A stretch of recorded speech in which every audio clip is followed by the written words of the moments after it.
ಯಾದಗಿರಿಯಲ್ಲಿ ನೆರೆ ಹಾನಿ ಪ್ರದೇಶಕ್ಕೆ ವಿಜಯೇಂದ್ರ ಭೇಟಿ ಕೊಟ್ಟಿದ್ದಾರೆ. ಶಹಾಪುರ ತಾಲೂಕಿನ ಸಾಧ್ಯಾಪುರ ಗ್ರಾಮದಲ್ಲಿ ಬೆಳೆ ನಾಶ ಆಗಿರುವುದು. ಸಾಧ್ಯಾಪುರದ ಬೆಳೆ ಹಾನಿ ಪ್ರದೇಶ ಅಲ್ಲಿಗೆ ಹೋಗಿ ಬೆಳೆ ಹಾನಿ ವೀಕ್ಷಣೆಯನ್ನ ಮಾಡಿದ್ದಾರೆ.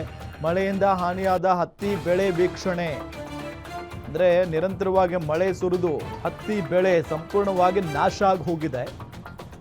ಸೊ ಇದಕ್ಕೆ ಈಗ ಬಿಜೆಪಿ ರಾಜ್ಯಾಧ್ಯಕ್ಷ ವಿಜಯೇಂದ್ರ ಅವರು ಅಲ್ಲಿಗೆ ಹೋಗಿ ಬೆಳೆ ವೀಕ್ಷಣೆ ಮಾಡಿದ್ದಾರೆ. ಒಂದು ಕಡೆ ಸರ್ಕಾರದಿಂದ ಕೃಷಿ ಸಚಿವರು, ಸಿಎಂ ಸಿದ್ದರಾಮಯ್ಯನವರು, ಬೇರೆ ಬೇರೆ ಶಾಸಕರು ಎಲ್ಲರೂ ಕೂಡ ಹೋಗ್ತಾ ಇದ್ದಾರೆ.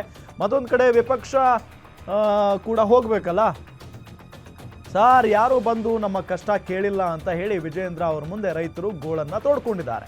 ಯಾದಗಿರಿಯಲ್ಲಿ ನೆರೆ ಹಾನಿ ಪ್ರದೇಶಕ್ಕೆ ವಿಜಯೇಂದ್ರ ಅವರು ಭೇಟಿ ಕೊಟ್ಟಿದ್ರು.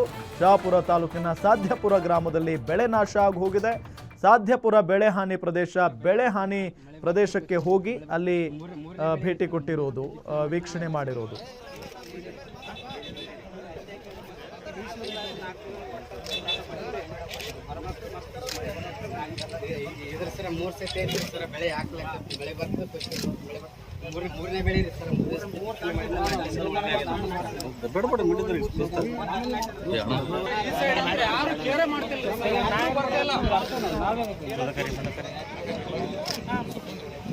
ಒಬ್ಬರು ಇನ್ನೂ